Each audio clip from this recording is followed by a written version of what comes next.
May from Markets with May. And today we're going to be talking about Citibank's earnings on Friday. And I got a chance to listen to most of the bank earnings calls. I listened to Citi, Bank of America, JP Morgan, quite a few others, and I also listened to BlackRock. And I will be posting a video on BlackRock later. I'm not sure if I'm going to do it as a live cast or if I'm just going to do it as a video. But the thing that's really kind of weird about the earnings calls this quarter for the banks is that there's not really a thematic. This idiosyncratic risk and the idiosyncratic weirdness of each of the companies is really something special. I mean, Citibank, I wanted to highlight first and foremost because it definitely arguably had the worst quarter out of the entire group. I mean, this is not good. And yet, at the same time, that stock traded straight up after it took some time nosediving downwards. So I want to go through the release because I do think that with a company like Citi, it's not straightforward for people to understand how to even remotely think about it. Okay. I always say past performance, not indicative of future returns. That way, you guys know that. And I don't have a position in Citi at all. Okay. I'm curious how to think about it. And I really think it could go either way in certain ways, I guess is the way that I'm thinking about it. Because number one, it was such a bad quarter. But number two, there might be people that are like hoping for the bottom here, and then they have to assess whether or not that's the bottom. I didn't get enough for me to feel confident that this is the bottom. Hey, Juicy, got you crazy. Okay. This is what Citi showed. There's a bunch of different financial views of Citi that you can look at. This is one of them. I'm going to use this one because some of the other ones are a bit more complex to see through. And when you look at this, you can see that the numbers were horrible. One of the things that you have to note is a lot of this stuff at the top with revenue, because Citibank has been in downsizing mode for some time. You can't really completely go by revenue, but this was bad even if you can't go by revenue, okay? This is down 13% quarter over quarter, but it really year over year, it's down 3%. That has nothing to do with the FDIC charge, okay? FDIC came in and gave a huge charge to every single bank, and as the banks were larger, so too was the charge. But the revenue down means that you can't blame this quarter on the charge. Okay. The second thing that's a little bit funky is this net credit losses and the ACL build. This we're going to get into because Citibank has a particularly weird, funky thing that's associated with it. That's why this is up 69%. Okay. Net credit losses, ACL build does not mean you don't want that up. You want that down because that means they're building reserves against potential losses. However, this loss is a very specifically stated loss, and I will go through that. And then the third thing is, down, they took an L on the quarter. Let's just say it like it is. They took an L, and it was a $1.8 billion It was a small L. This is a big L. Some of that L, again, is the FDIC stuff. Okay, but that's not all of the L. Like it's the other big chunk of that L is what happened in Argentina due to FX charges. We're going to talk about that because the way that it's being spoken about in the press and the way that she's talking about it probably makes sense the press never makes sense because I can tell they don't understand it. But the way that she said it on the call and the things that came out of it, I think make perfect sense in certain ways, but in other ways, you just kind of want to be aware that that's the nature of their business. We're going to talk about that. Now, because she has been downsizing this business and bringing this business in, that would have been whatevs because you would have seen revenue come in anyways as she makes the business smaller. We've known for a while the whole point of Citi is it was exiting all these businesses. So let me give you a little bit of the story of Citi, okay? Jane gets brought in 2021 to turn the bank around because it's a hot mess, okay? It is a hot mess at that point. They are essentially organized in a very specific way. And she's like, this is not efficient. And in fairness, I agreed with her because no other investment bank was organized the way that Citi was organized in 2021 still. Most banks had already made this massive transition to not divide up their bank by region. Citibank, however, had taken this strategy where it was going to be this big global bank. And so it organized by the regulatory jurisdiction from which it was coming. So the Hong Kong bank was Hong Kong, Singapore bank was Singapore, Malaysia was Malaysia, Indonesia was Indonesia. Super inefficient. And so when she came in 2021, in the middle of COVID, she's like, I can cut the fat out of this like crazy, like a champ. And then we could restructure this to look like other banks that are our size. That was her plan. So that's why you can't technically go by just revenue decrease and earnings decrease. However, this L ain't great. But what you can go by, and what's really important, what got investors really pissed early in the AM is this down here. And that is return on equity, return on tangible common equity. Return on tangible common equity, return on equity for bank is very important. It tells you how profitable that stuff is that they're doing above and beyond all the other ways to look at it that might be one time in nature, that might have charges associated with the fact the bank's doing all kinds of stuff. There might be some regulatory thing going on. Return on tangible equity is really important for a bank. And you can see very clearly that it ain't great. Now, everybody's ROTCE came in, return on tangible equity came in this quarter. Why? Because the FDIC took a huge chunk out of everybody's cash coffers. And so that chunk is a cost of doing business. It has to come out of ROTCE. Now, it's a little bit messy and a little bit hard and tough to really understand it. But I think when you look at how the stock traded on Friday, most people think that what happened there was fine. I have mixed feelings about it. I want to go in a little deeper so that you can make your own decision on this. Like I said, I don't have a dog in this fight right now. I'm still trying to absorb everything else that came out. But yeah, let's go through it. So first, this is what the bank now looks like. This is when people were like, listen, you got you're sub 5 return on capital right now. The goal is 15 for all banks. How's it ever get there? She responded, what have you actually done in the last 2 years? I mean, it was so rough the way these analysts were on her, but quite frankly, she's a big girl. She got the big girl pants and she makes the big girl money. So it's not like there's a problem for her to answer this question. Her answer was, look, these numbers, we know the FDIC and Argentina are doing some crazy stuff. And I will go through that. But the fact is the bank has actually transformed to look like this versus each division in a silo. Now, each of these businesses, then, if you're going to make a positive call on this, you got to think about exactly what the strategic thing is and how they now sit in the landscape. Okay. And there's going to be, no matter what, for Citi, some thinky think that you're going to want to do around this. Okay. Services, the US personal banking business, that's what most people commonly feel like when they go in the branch that they're experiencing. Private wealth is your asset management business plus private banking, okay? So in these big banks like Citi, Goldman Sachs, Morgan Stanley, private wealth looks a certain way. It's private bank plus private wealth plus, mutual funds that they might be reselling, stuff like that, okay? Banking is investment banking. Why wouldn't they just call it investment banking? I don't know, because technically US personal banking and banking, it sounds kind of odd. So she needs to work on her names. It is what it is, but this is the investment bank. So what is investment bank? It is very different from personal bank. This has certain catalysts associated with it, which we will go through. And then the markets business, separate from investment banking, is trading, plain and simple. And also now it has a prime brokerage business. So let me show you these things. Now, green to me tells me that I liked this business going into the quarter. Orange is, I'm not sure how to think about this business because there's some things that we want to consider and we want to definitely have an opinion on, okay? Where she got clobbered on Argentina is really here in services as well as a little bit in wealth management, a little bit in markets. Actually, she got clobbered everywhere, but the biggest place probably, in my opinion, looked like it came from Treasury Services. What's Treasury Services? Okay. Treasury Services is a couple of different things of which it competes with it competes with like a Northern Trust. It's the trust services business. And also it's a very particular sliver of foreign currency. In other words, if you think about it, Citibank has these branches internationally. Even with this streamlining that she's done, Citibank, more than any other bank, believe it or not, okay? And we can talk about that, or you guys can put comments below because I know I'm doing this at a very weird time of day. Put comments below, but Citibank's international exposure among the largest of the financials is by far the most for the US banks, okay?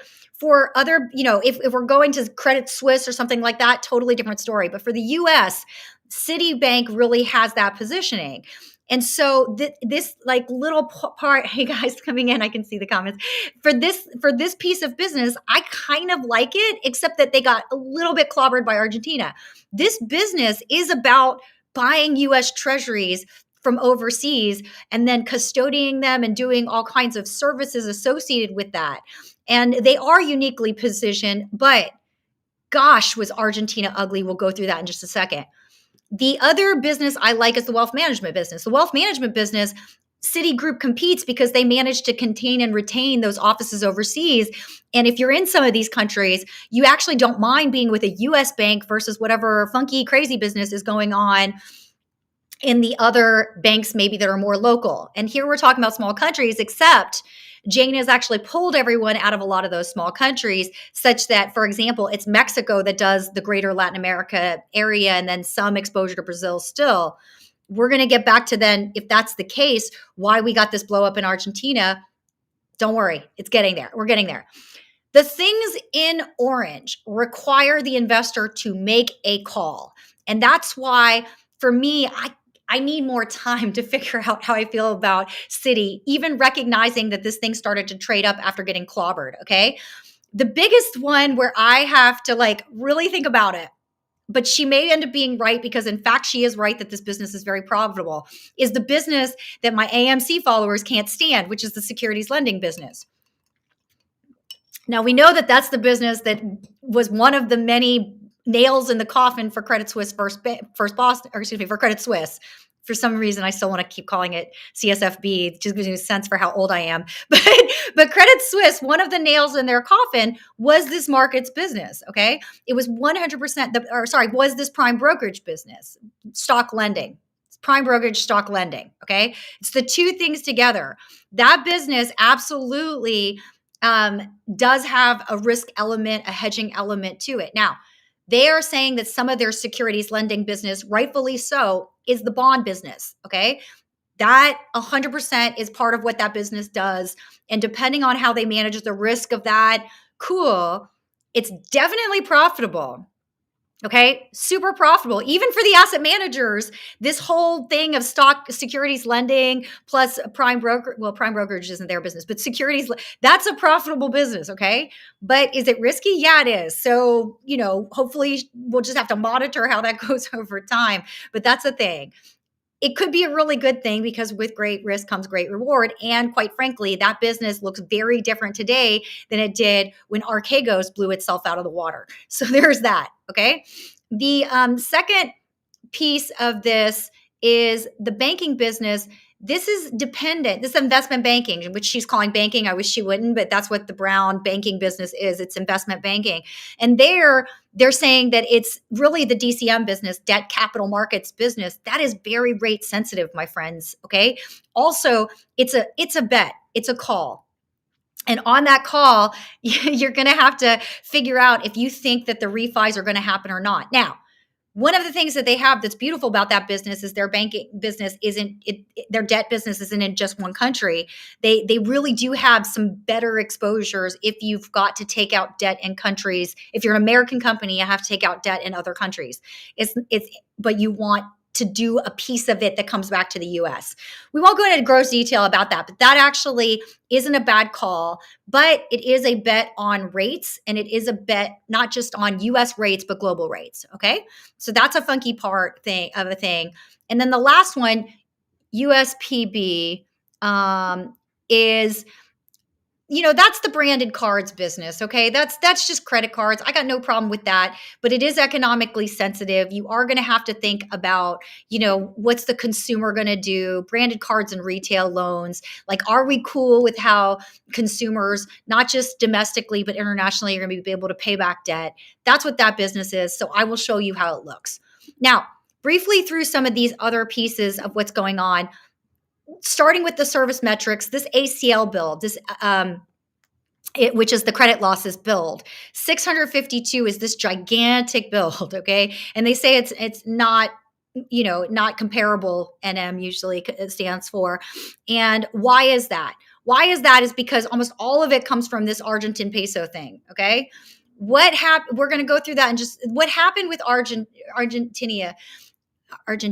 Argentina. What's wrong with me today? I can't speak. So, Argentina, the issue that you've got with the Argentine peso is this. Yes, they are exiting out of all these businesses, but they can't just back it out super fast. The country doesn't just let you snake out all your money all at once because you don't just get to close up shop and call it a day. It doesn't work like that. So, she said a couple of things during the voiceover in this that I thought were a curiosity, good, interesting, a curiosity.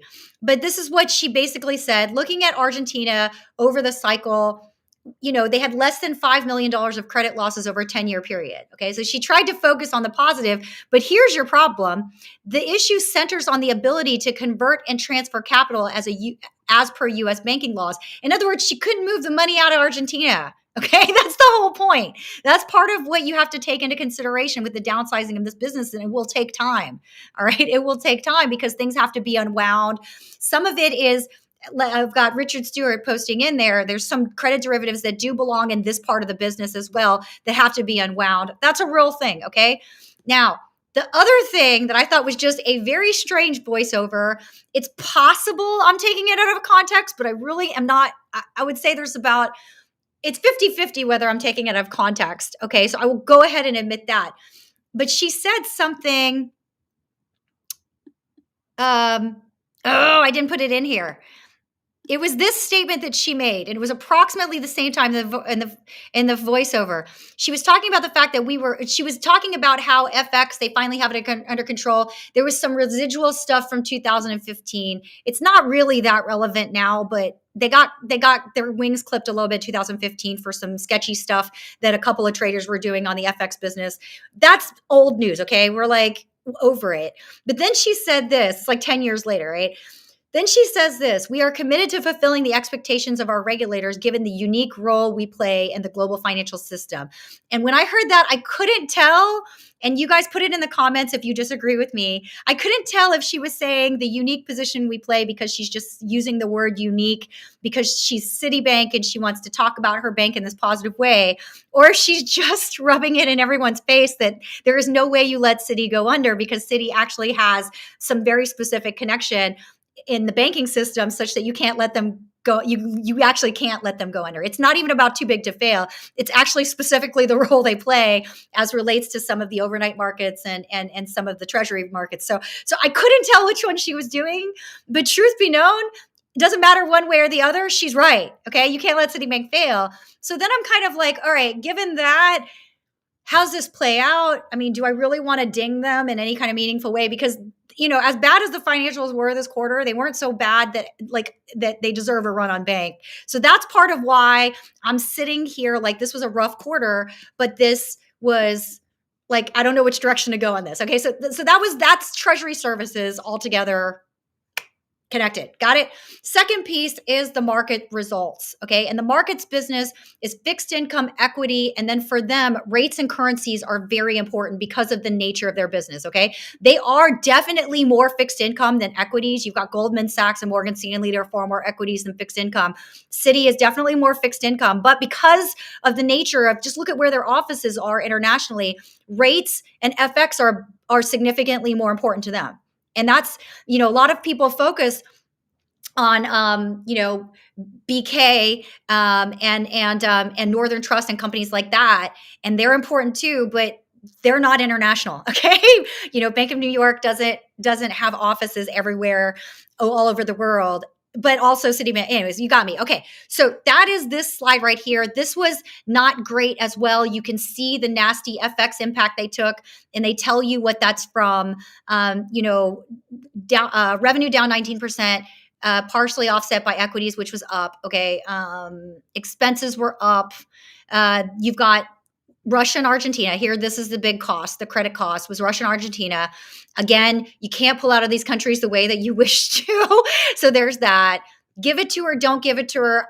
I got no skin in this game, but that's what was really crushing the market piece of the business. Now, Some of you only care about Citi like I do to just try to understand the markets in general. And some of you actually have positions in Goldman and Morgan Stanley. So realize that their FX and rates business, like Goldman and Morgan Stanley, are not nearly as exposed to the FX and rates business in this particular way. Okay, in this particular way is what I'm saying. So it is very strongly possible that Goldman and Morgan Stanley come out just fine, or not necessarily just fine. Let me use different words. Significantly better. And if we're confused that that might be the case, you can look at JP Morgan, which did just fine as far as that goes, because it also is a very big bank. Again, JP Morgan, not as internationally exposed, okay? Even though it's gigantic, somehow that's the case. That has always been the strategic difference between these two guys. Okay, moving right along, that's the markets business in a nutshell. Wealth business. Now, I was shocked because look, there was so much that people were mad at. You didn't really get to be excited about the fact that they have 16 in inflows. So estimated new net new assets, 16 billion. Okay. For Citi, this is a good number. All right. Let's just be nice about it. Okay. So for some other banks, this is not a big number. Like for something like BlackRock, this is not a nice number. I will go through BlackRock at some point. I haven't figured out how I'm going to do it. I might do it as a live cast because I kind of want to get through some of these before market opens tomorrow. But still, it's a positive. And it's a positive because remember what's interesting about this business is because you do have overseas exposure. So they don't have to just compete with the US. And also they get the benefit of being a US backed bank overseas, which believe it or not, some people find very attractive. And for those of you that might be watching from overseas, that's a thing. Gus, I hear you. China is a thing. That said, I don't think that's their biggest problem right now. So it's something to think. And if anything, depending on how things go as we go forward, it's hard to say which direction that could go for them. Because at one point, China was a huge growing and thriving business for all of the banks. If they were going to choose an international market, that's where they went for wealth management in particular. Okay. U.S. personal banking is the real key thing to hone in on. It wasn't that bad, I'll be honest, but it wasn't great either. They are downsizing it, but this was not your biggest problem this quarter, even though it was down considerably. This is where the FDIC charge is going to show up like a champ, by the way, which is why it's down considerably. Okay, this is the FDIC charge here. FDIC, you don't take it out of Treasury Services, and you sure don't take it out of investment banking, and it doesn't belong in the markets either, because the FDIC does not cover the financial markets. It covers personal banking, my friends. Okay, so what do we also care about besides FDIC? We care about this NCL rate. Okay, what is this NCL rate for Citibank? In this particular area, it's showing you what it's seeing in net credit losses across U.S. personal banking. And the number is 3.14. This is a lot higher than 2.72. Now, in the voiceover, they said that this is just a return to what it was like pre-COVID. And I would say, yes, it's ever so slightly, I would say a little bit elevated. And some of that has to do with none of the banks give me the vintages on the credit quality and how much credit quality it is. I think one bank did this quarter, maybe it was Wells or something like that. But it's neither good nor bad. So we will need at least one more quarter to really understand the nature of what's going on with consumer. Because I will say this, the 272 was actually considered low. It's low historically for provisions for credit losses, net credit losses. Okay, so there is that. Additionally, because in the US, we have not seen asset prices decline dramatically, that's a big deal. And this is something that I know a lot of people don't think about. But if your asset prices don't decline, then when you go to repo stuff, you actually might be able to make it back, meaning the loan to value is low enough such that when you go to sell the asset, you more than cover what's owed to you on the loan, and you get to keep the asset plus whatever is in excess. The bank that was most known for doing this, by the way, was First Republic Bank, which is why I keep being very upset that JP Morgan got to take the assets at a discount and by zeroing out the shareholders. Okay.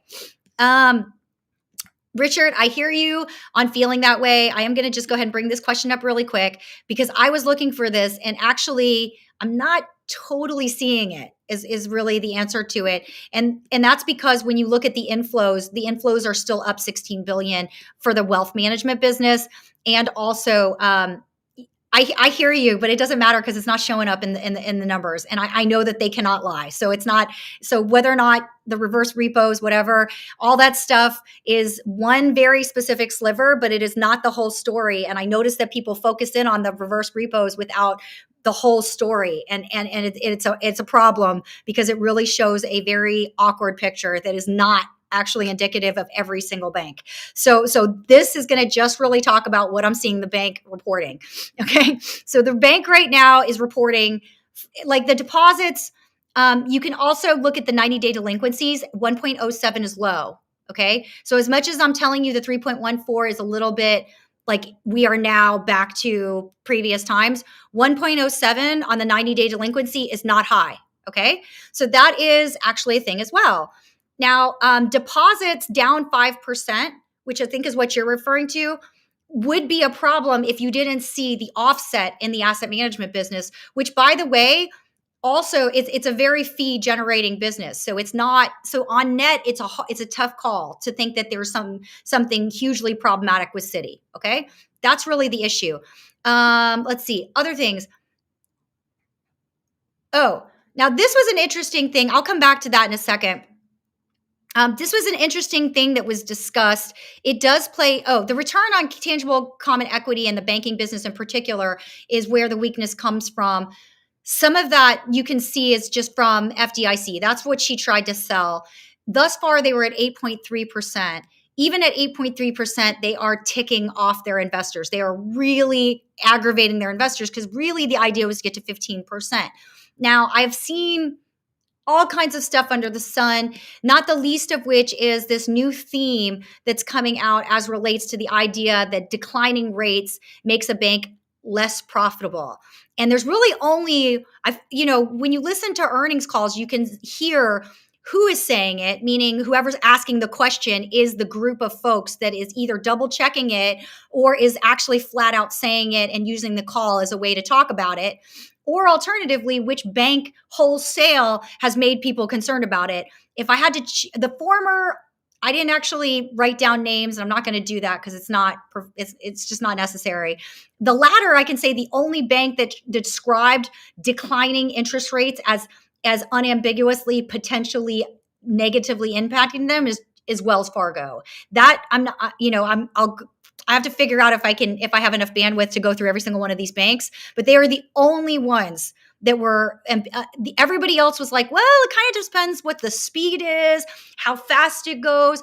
And the reason for that has to do with the shape of the yield curve. Okay. If the place at which they're really talking about it being a problem is a very specific assumption. Okay. It's a very specific assumption.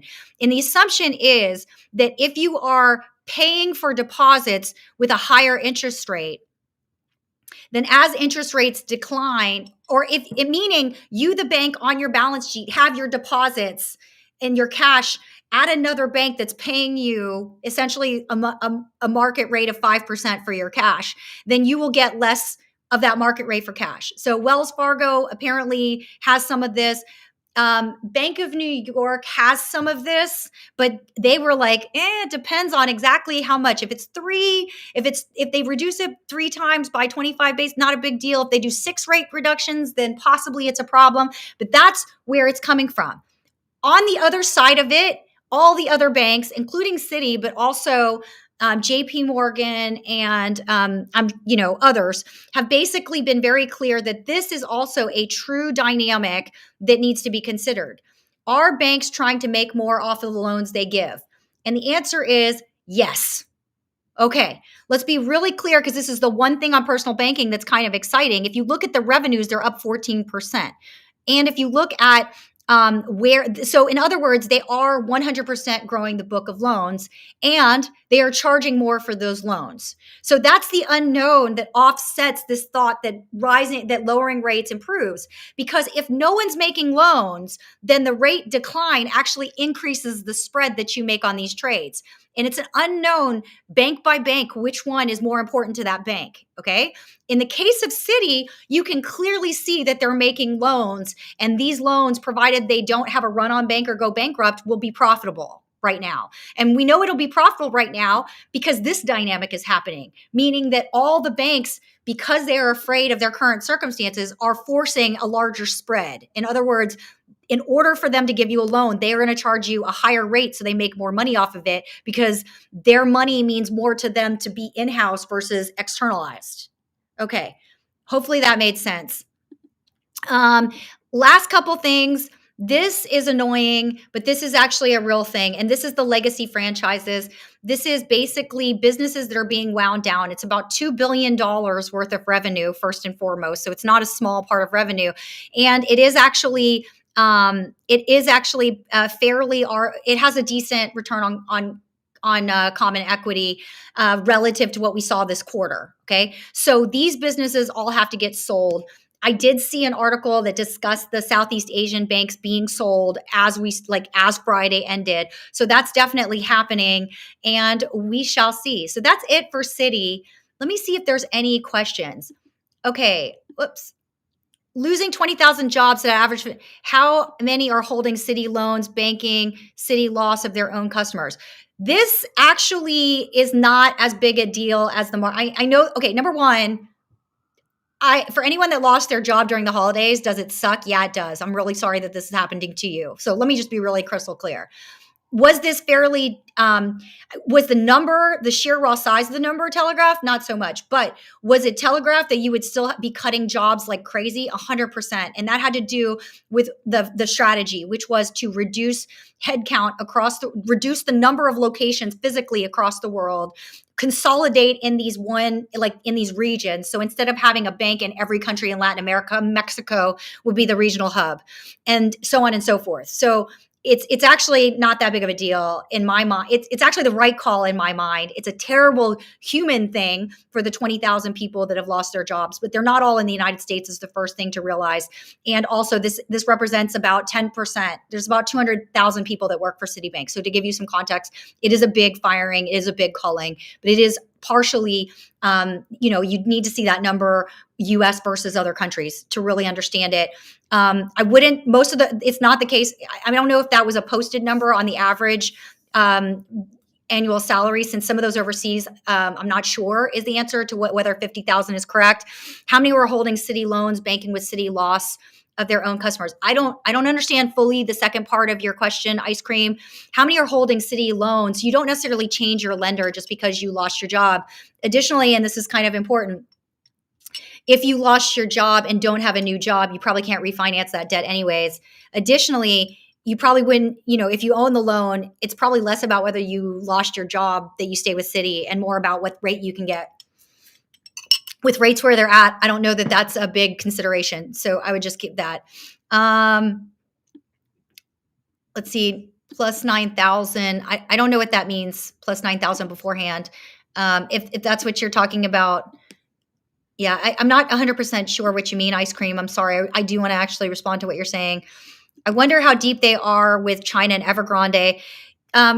It depends what you mean by that, Richard.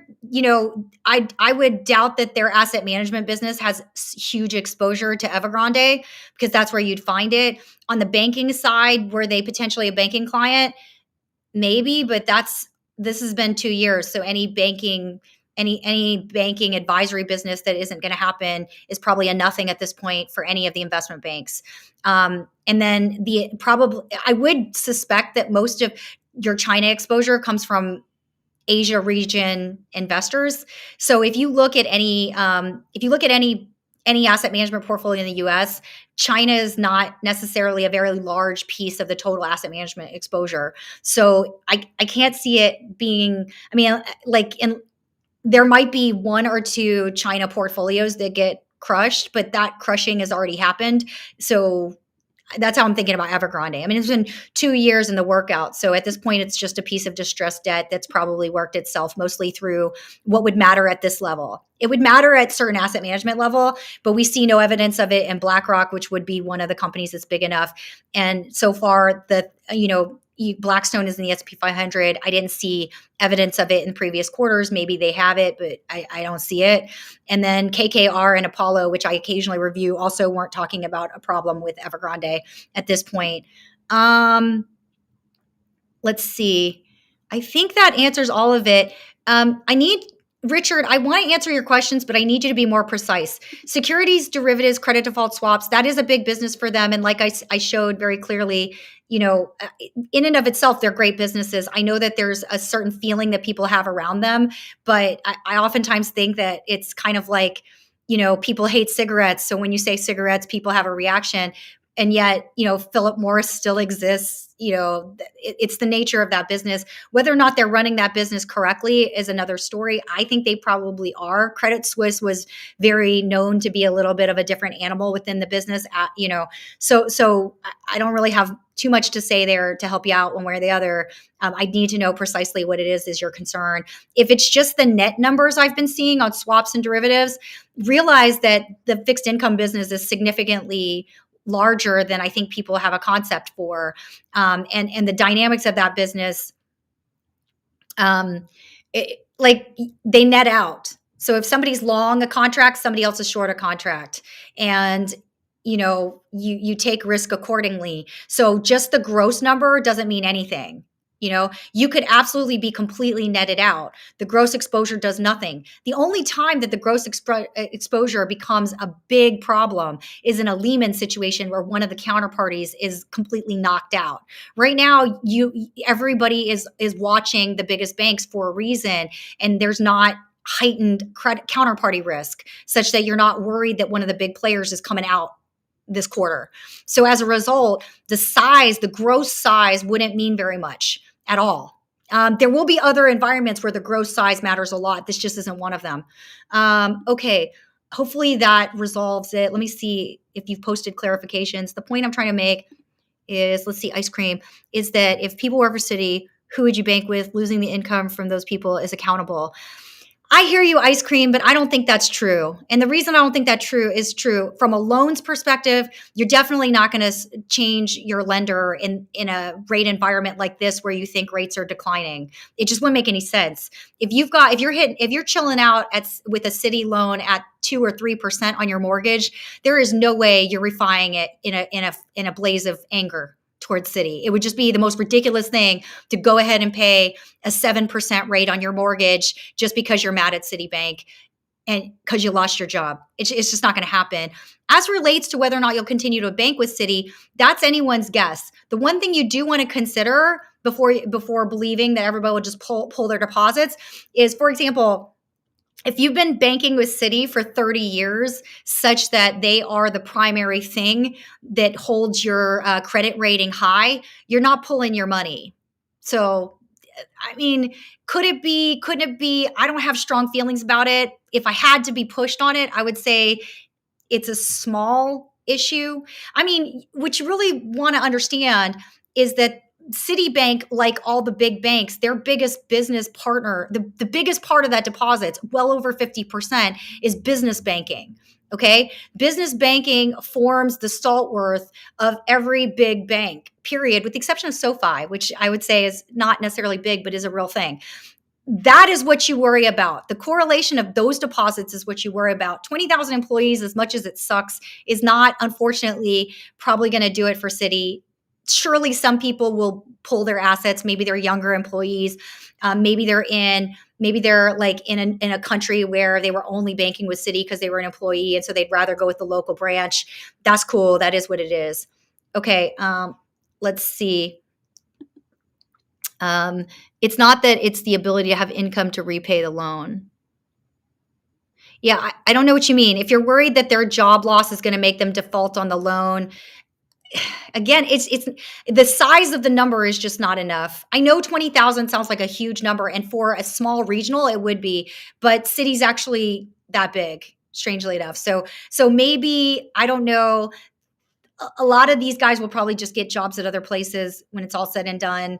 I mean, it is still the case. Back in my day, if you were a legal office looking for someone that you knew would pass any kind of, certain types of tests, you would hire people that worked at a bank because they've already passed certain tests to be a certain level of both professionalism and also, security. They don't steal from you, things like that. So, the people, like, this is very unfortunate and it sucks. And I'm definitely not sticking up for Citi on this. At the same time, it's a compliment to the employees is really what it is. And I believe they'll get other jobs and we'll be fine as far as that goes. But I could be wrong. Okay. So I'll give it to you that I could be wrong. I just don't think in this case that's going to be a big enough number to actually be meaningful. Let's see. Any other questions? Okay, shout out to Gus. Thank you for the compliments. I appreciate it. There is a little bit of a filter on the screen to try to take away some of the blemishes, if you will. But I do, in fact, age, but I am an Asian person, so I will age all at once when I turn 60. Too big to fail is correct. Hey, ape name Roscoe. And then ice cream. Thank you for all your questions. I hope I wasn't taken in a weird way.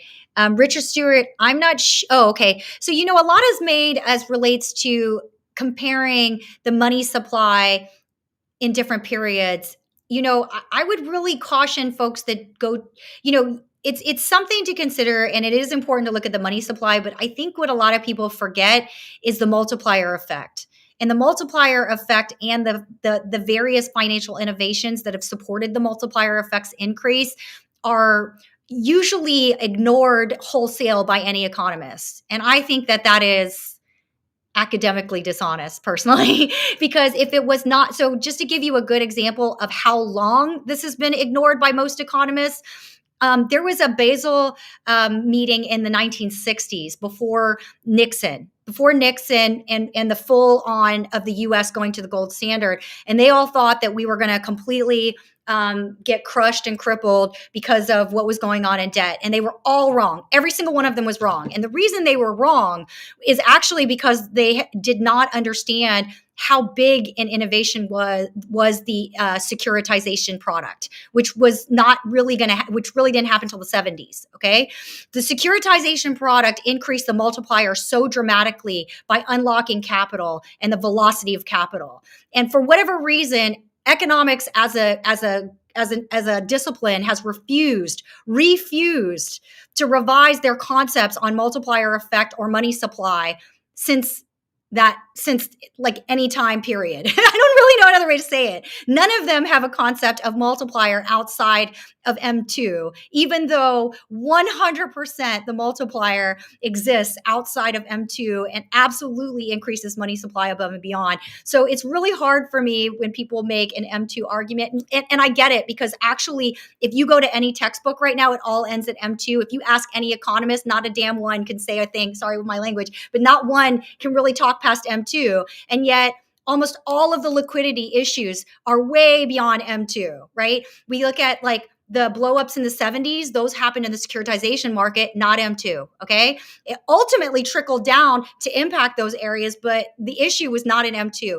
Even if we go to like 1998, not kind of M2, I'll kind of give it to you, but really it was not, because LTCM's first beginnings was not M2, nor was Revco. And then if we keep going through each one of them, it's usually not M2 that blows you up. It's something else that where M2 is like the shadow of that. And that's why I can't take it. I can't with some of these economists, because they really, to me, most economists need to learn market mechanism if they're ever going to be taken seriously. And it's part of the reason as well why we haven't really had, like, subsequently in post 2008, you really have had more communication in these different areas. Hopefully that helps. It's very controversial what I'm saying. I actually don't think most people agree with me, but it is what it is. Great question. Thank you for giving me the opportunity to speak my piece on that. Let's see. Used to be a bank. Yes, Dr. QQ, you are 100% right. Citi used to be a bank you banked with if you were living abroad because it was one of the U.S. banks with the biggest forced credit. That's 100% correct. Anything changing there? Yes, 100% things are changing there. Citi has essentially pulled out its consumer banking business out of every single smaller area. So right now, if you go through the press releases that just came out and you just Google search Citibank sells banks Southeast Asia, you'll see that they basically sold out to another local bank that's there. And this is actually gives me the opportunity to clarify an earlier point. And that's really this.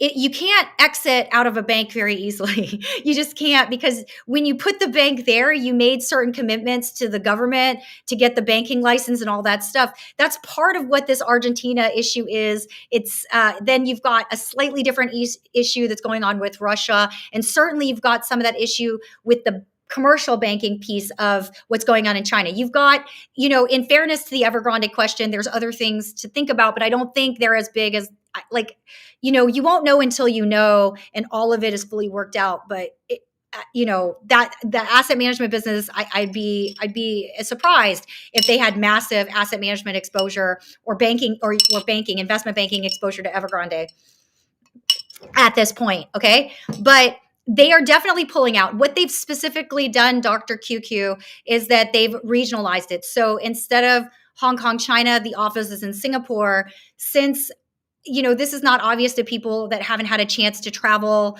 abroad and are really focusing their lives on the US and Europe or something like this. If you've had a chance to go to Asia, anybody that flies to Hong Kong or lives in Hong Kong has easy access to get to Singapore. So it's not that big of a deal to move the region over there. Similarly, the type of customer that you're trying to attract, the Citibank customer in Malaysia and Thailand and all these other places, they have no problem flying to Singapore. So it doesn't really change too much. It's just not as convenient. So if you were a foreign person, you might have your banking relationship with Citi, both because they're a US bank, by the way, and also because, just similar to the US, if you don't have a credit history in that local area. So sometimes for you to get a bank account in another country is a pain. It's a complete mess. So you go with Citi because Citi has your banking history in the US. That's another reason as well as why you do it. Anyways, they're pulling out. If you're a US expat living abroad, you'll have to figure out region by region, country by country, the next best option for you. I would consider maybe the largest bank to be the best option. So in those areas, if you're an investor, I would definitely look for the benefit of that for those banks. So great question. Glad that you brought it up. Very cool. Let's see. Is there an equivalent of ground news? They rate news articles. Oh my God, such a good question. I don't know the answer to that, Richard. It's such a good question. All of my news comes from listening to these earnings calls and then reporting back and then trying to put it all together. I really prefer original source material because, first of all, AI is writing way too many articles in finance, and it's so obvious that there's errors in it. And second of all, the financials as companies themselves are, excuse me, I have an itchy nose. The financials as companies themselves are very hard to understand. Bank financials are probably the last financials that anyone should take on as a learning lesson, because they do also require that you understand all of the financial instruments fairly well across finance. So that's the real obstacle that you have in financial journalism to getting really good news in finance. You got to be old enough to know that stuff. Thank you for asking that question. Ice cream. Yes, every time I will give you a positive. We can't be afraid of questions. A lot of them are good questions, and I'll always tell you what I know for sure and what is my opinion. So hopefully, you're able to deal with that format of a response and then reconfigure it into your own thinking to make your own personal decisions. Okay. When banks are bailed out, full employment of personnel should be maintained. I wish that were the case, Ice Cream. I wish that were the case. It depends on the nature of the bailout, because after they were done with Lehman, there was truly nothing left. A big thing that they do try to do in bailouts is marry those parts of the banks to other places. So for example, it's not a bailout for Citi, so don't confuse this, but maybe if you use with Credit Suisse, okay, Credit Suisse, UBS bought Credit Suisse, and those employees got to stay as UBS figured out how it was going to unwind or correctly assess and reconfigure Credit Suisse into the bank. Okay. And that's true of the US assets of Credit Suisse. It's true of the Swiss assets of Credit Suisse. And when JP Morgan took over the assets of First Republic, which was weird because in theory they only bought the assets, but in practice they also seemed to magically end up with the employees as well, and the shareholders got zeroed out. You guys know I'm still sore about that. But in that case, a lot of the First Republic staff, particularly because they had amazing relationships on the asset management and private banking businesses, stayed. And then it was just an overall reconfiguration of what was going on at JP Morgan. So I 100% agree with you. And in my dream world, that's what happens. However, I'm also realistic to the fact that if some of these things happen in a distressed environment where the bank is desperately trying to survive, they may have to let some people go while they try to keep the bank solvent. And remember, as well, banks hold a special place because when banks go under, they don't just, it's not just a tsunami to the people of the bank, it's also a tsunami to the rest of the US economy. So it's a weird dance, it's a weird industry, and it's definitely it's definitely one. It's one. Yeah, it's weird. You know what? You're talking about Jason's talking about Jane Fraser here, who's the CEO of Citibank. This one hurts my soul because I want so badly for this female CEO to crush it.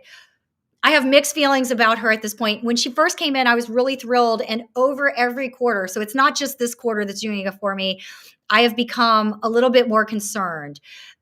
This particular quarter, at first, I had a really bad reaction, but then I really went through it, absorbed it, and thought about it. I'm almost glad that I had a conflict on Friday evening that made me unable to post anything. Um, in fairness, she did hedge out those countries, but nonetheless, you take mark to market risk because you cannot back out of these countries as fast as possible. I think that she has at best only a couple other quarters before the board gets tired of seeing a return on equity that isn't at all improving. And then they're going to have to find a replacement. So this is a real question, Jason. And in fact, when they go to do that, they better have a really good replacement because they certainly don't want to be replacing CEOs in this environment without someone who the market thinks is awesome to carry Citi through. So that's a real risk. And I'm glad you brought it up because it is part of the reason why I don't know what to do about Citi. Some people feel totally different from me. And if they are right and this thing goes to the moon, I'll be thrilled for them. But I will probably be on the sidelines on it. Let's see. Citi was one of the banks that financed the hedgies at AMC. Yes, this is true. That's why, Brian, I don't know when you got to tune in because I know this has now been going on for 52 minutes. There's a section where I talk about the securities lending business, which they continue to grow. I'm not thrilled, okay? At the same time, unfortunately, we all know, the AMC folks all know that the securities lending business is crazy profitable for the banks. Now, securities lending, when it's done to the spirit of Reg Show, is probably okay. The issue that all of the AMC folks have, and I fully agree with them, is that it is not done currently to the spirit of Reg Show, and certain things need to change as relates to that. That I fully acknowledge, but I don't want to go there because I don't want to get people into the wrong direction on this call. You know, I spend plenty of time on AMC and talking about my feelings there, Brian, so I'm not that far from you on how we feel about that.